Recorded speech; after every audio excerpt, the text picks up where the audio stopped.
Israel has agreed to exchange a convicted murderer and 4 POWs in order to retrieve its 2 captured soldiers from Lebanon.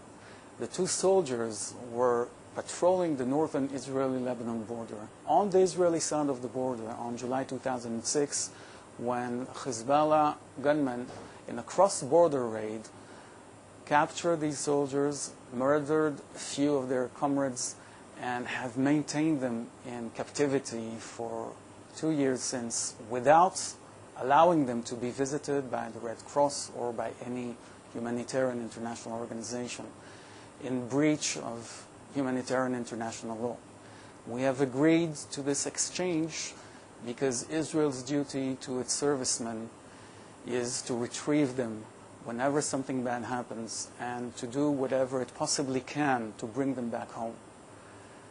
The people we will be sending away to Lebanon are people who were not captured in such similar circumstances. Samir Kuntar, who is now celebrated by Hezbollah as a big hero, has infiltrated Israel in 1979 and has murdered a civilian, an unarmed civilian, and his 4-year-old daughter, has also killed 2 policemen in the incident that ensued. This man that has murdered a 4-year-old girl with his bare hands is today being celebrated in Lebanon as a hero. That is certainly not something that is conducive to a better understanding or to better chances for peace along the border. We have agreed to the exchange, however, because, as I've said, we have an obligation to our troops and to our servicemen. But the political situation has not improved. Hezbollah is still in breach of several Security Council resolutions. It is still the only armed militia in southern Lebanon and in Lebanon at large.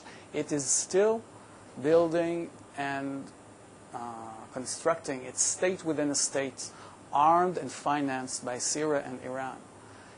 Hezbollah still represents a very serious danger to the stability of the Israeli-Lebanese border and to the whole of the region.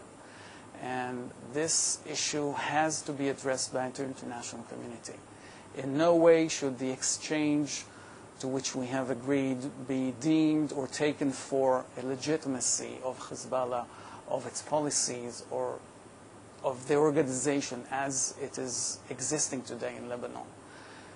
The danger that Hezbollah represents to the Lebanese, to the Israelis, and to any person in this region who believes in peace is still very real, and the international community should do all it possibly can in order to enforce Security Council resolutions to disarm Hezbollah and to allow the Lebanese to live freely in their land, not under instructions or under constraints coming from third countries.